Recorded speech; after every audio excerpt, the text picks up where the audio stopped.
ঢেঁকি ছাটা চিড়ে দিয়ে বানাবো চিড়ের পোলাও।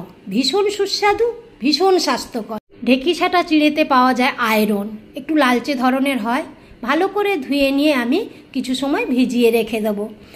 চীনা বাদাম, একটু কিশমিশ নিয়েছি, সামান্য ঘি দিয়ে বাদামগুলো ভেজে নিয়েছি।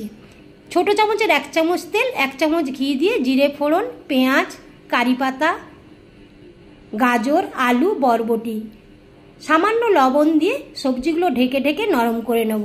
আমার কাছে বিনস ছিল না, তাই আমি বরবটি দিয়েছি।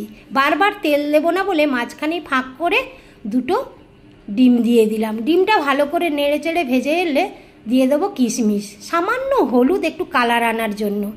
এবার ছেঁকে রাখা চিড়েগুলো দিয়ে দিলাম, পরিমাণ মতো লবণ দিয়ে ভালো করে মিশিয়ে নিয়ে দেবো, সামান্য একটু গোলমরিচের গুঁড়ো। আরও ভালো করে মিশিয়ে নিয়ে এবার দিয়ে দেবো ভেজে রাখা চীনা বাদাম। কিছুটা নাবিয়ে নিয়েছি বাড়ির জন্য, আর আমার জন্য একটু চিনি মিশিয়ে নেড়ে চেড়ে নাবিয়ে নিলাম। ভীষণ স্বাস্থ্যকর শুধু নয়, খুবই সুস্বাদু এবং সুঘ্রাণ।